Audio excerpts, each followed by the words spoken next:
Hey, what's up guys? This is Anthony from Anthony's Customs, and for this review, we are looking at the DLX Iron Man Mark II Chrome Edition from Threezero, which is basically the same thing as a regular Mark II or even the Mark III. But this time, it's shiny! And so here's the thing. This isn't going to be the longest review, I think, because I'm not going to go over the whole body. It's basically the same thing. I don't know if I reviewed the 2. I'm positive I reviewed the 3. It's basically the same thing as that. So I'll show you some things, but I'm going to go over the things that you need to know for this version specifically. Alright, so let's go ahead and get them off the stand and take a closer look. Alright, before I show you the figure, I do want to show you my package. It's a nice package. It has a little bit of chrome going around the side. Figure in a lousy pose. Looks better here because it's not like fully chrome, and this is most likely a render because you see like no real reflection on it. I think this is a render and it looks nicer here. But yeah, I mean, obviously he's not supposed to be chrome. Like if you're going source accuracy, this is just for fun.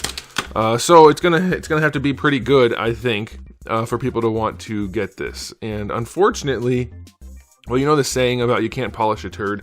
Well, this figure's not a turd other than the chrome. The polish is the turd. It is a polished turd. Oh man, I make better jokes when I get more sleep. Okay, so here he is. Let's do a question of the day. Do you care about this at all, or are you just watching for fun? Because like I don't care about this. I thought, well, okay, it might look cool, and I figure some people might want it, so I'll review it. But personally, as a collector, could not care less about chrome. Chrome Iron Man. It doesn't make any sense, and it's not actually going to look good on a shelf.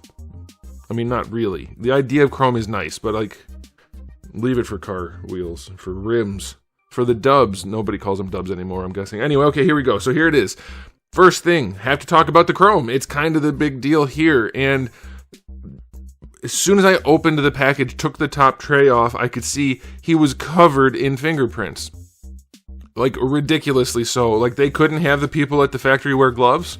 So that bothered me. Like, I know technically it's like there's no germs on it or anything like that, but seeing a bunch of other people's fingerprints on my figure, gross. And yeah, sure, they're on all the other figures too, you just can't see them, but I didn't like that. That was not a pleasant experience. But here's the other problem. And by the way, you guys know, if you've watched some of my recent reviews, my hands are dry as heck in the winter. I'm not creating fingerprints right now. These fingerprints are on the figure permanently. I couldn't clean them off. I tried actually like even washing them off, but this one here is like the worst offender, but they're everywhere. I mean, I'm probably making some, by the way, like even with dry skin, your skin makes some oil, but trust me, please trust me. These are permanent. I can't get them off. They're all over his head. They won't clean off. And hopefully you can see that. You can see me in there a little bit. Where's my hand? There you go. Put it there. Hi. It's not coming off. I tried to clean them off, and they would not clean off. So they are in the finish. If you look close, it looks like absolute butts. If you don't look too close, it's chrome, so there's a lot of reflections and you won't notice it. So you can decide if you care about that. Maybe I got a dud, but I doubt it, because Threezero has done this kind of thing before for even just glossy black paint.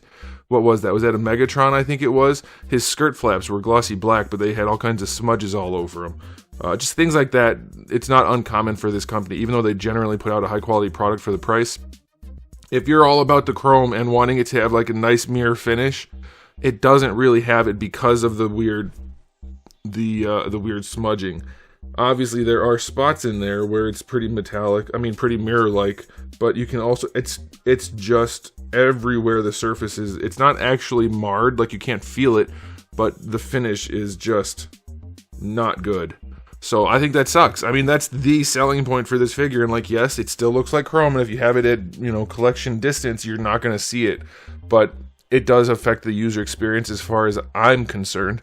You may not care. You can decide for yourself. Let me know. Do you care if it looks good at a distance or up close or both or neither, or what do you think? But for me, that's like the selling point, and it sucks. Okay, next thing. He has the light up chest and light up eyes. Mine's busted. The chest doesn't work. I tried different batteries. I tried using aluminum foil to make sure there was making contact. I did everything I could. I could not get the chest to work. The eyes do work. Let me just pop those on for you real quick so you can see. I'll do it off camera because I can't do it that far away. Alright. Getting his little headpiece off is a pain in the butt. I wish they had a way to turn it on without having to open him up. It's really a pain in the butt. Even hitting this little thing over here. This is how you have to turn it on. I mean, you don't have to use a 3D printed sword, but I can't get my finger in there. Oh my gosh, I can't get it with that either. There we go. Okay, so pain in the butt. Also, the battery compartment in the chest, the absolute worst. It is a nightmare to get in there. So yes, his eyes do light up. I'll turn some lights off so you can see. It's not super bright. It's fine. It looks like Iron Man lights. Under normal lighting conditions, it looks better. With the studio lighting and the camera settings, it always diminishes the light output a little bit. It looks fine. Obviously, if you've watched my reviews, you probably know that I don't really I like light up eyes and things like that, but only if they look good when they're not on also, and his don't. They just kind of disappear. So that sucks. Okay, so two things down that are no good. The chrome's no good, the light up eyes are average, and the light up chest doesn't work on mine at all. It may work on yours, it may not. There's no telling, but there's that. Okay, so aesthetically speaking, we have to talk about the sculpt. It still has the same problems as before, which is the giant oversized chest plate with the huge gapping underneath. Makes him look a little bit weird. He's a little bit lankier probably than he should be, but not by too much. They generally do good sculpts, but maybe they're the best ones. I know some people keep saying what is it, ZT Toys or whatever it is. Yeah, I don't think those look that good. I think people hype those because they're cheaper, but I don't think they look very good, especially for what they do cost. But yeah, it looks fine sculpt-wise, other than the barrel chest is a little bit too much. Otherwise, it looks pretty good. So I'm not going to do regular ratings on this guy just because it's basically a repaint, but I'm going to give you the information. You still have your flaps back here, and these flap up too. I don't know. There you go. Yeah, those open up too. And that's that. Okay, so aesthetically, it's average. You get a decent spread of hands and the forearm things that swap out for the little missiles. That's fine. You get 4 repulsor blasts. Those are fine, though they're not very good looking. They don't have like a lot of light transmittance. They're kind of opaque and crappy looking, honestly. Relatively speaking, compared to other brands that are cheaper, they don't look very good. Then you do get his display stand, which is okay. So accessory-wise, it's fine. There's nothing special. It's good enough. Okay, and then as far as articulation goes, it's all the same as before. I'll show you some key features. It does work pretty well. They do a good job. I'll put the link either up top or down in the description so you guys can watch the review that shows you everything in full detail. But I'm guessing if you're buying this, it's not your first one and you're already familiar. So I don't want to waste a ton of time here, but you still do get the little chest panels that collapse for the butterfly movement, which is not like a huge deal. Man, it's so hard to film chrome. You can't see anything happening. It's not a huge deal, but it does help some, so that's nice. Pops off a little bit too easily. Same thing for the shoulder pads that move around. They pop off a little bit too easily. But then you have this, which is probably the best thing. Well, the torso sucks, by the way. You can watch the other review. But this is probably the nicest thing about these figures. It's a little ugly if you're not looking at it for photography, but you can pull the leg down, so you get a giant gap there. That gives you extra clearance. And then you can also move this piece forward and down, and that lets you do the hero landing pose. It looks goofy as hell like this, obviously, but when it's posed, oh man, I can't get his leg to move. Didn't I move this leg already once? Yeah, I did. Did it seize up? I don't know what's going on. Anyway, you can do a hero landing pose with this, but that leg is not moving right now, so there we go. It's going. I'll show you. So yeah, you do your hero landing pose. You can get his leg up really high, and then you can put that back as far back as you need to. And there, now it looks decent for a hero landing pose. Don't look at it from the side. Like I said, it's for photography purposes. Put it where you want it.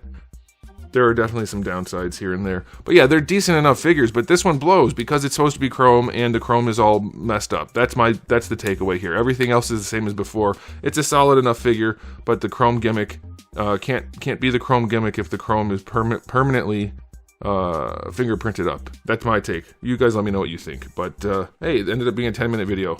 Man, I guess I could talk about anything. So I would not recommend it. I don't think it's good enough for what it is. If you don't mind it being messed up and just want to stick it on your shelf and have a chrome Iron Man that looks okay from a distance, you'll be fine. It is the same as all the other figures.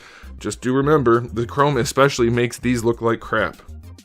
When they're not lit up, they stand out as being extra dull and dim and goofy looking. Not dim because they're not lit, but you get what I'm saying? They're supposed to be lit. When it's painted around there, this doesn't look so dull and goofy. So, yeah, I think it's a miss. That's it. I'm done. Let me know what you guys think in the comment section below, and I'll leave it there. Thanks for watching, guys. If you enjoyed the video, please do give it a thumbs up. If you didn't, give it a thumbs down. And if you haven't subscribed, you should. I have new videos just about every single day, and thousands already on the channel. So make sure you come back for all of that. And in the meantime, keep collecting.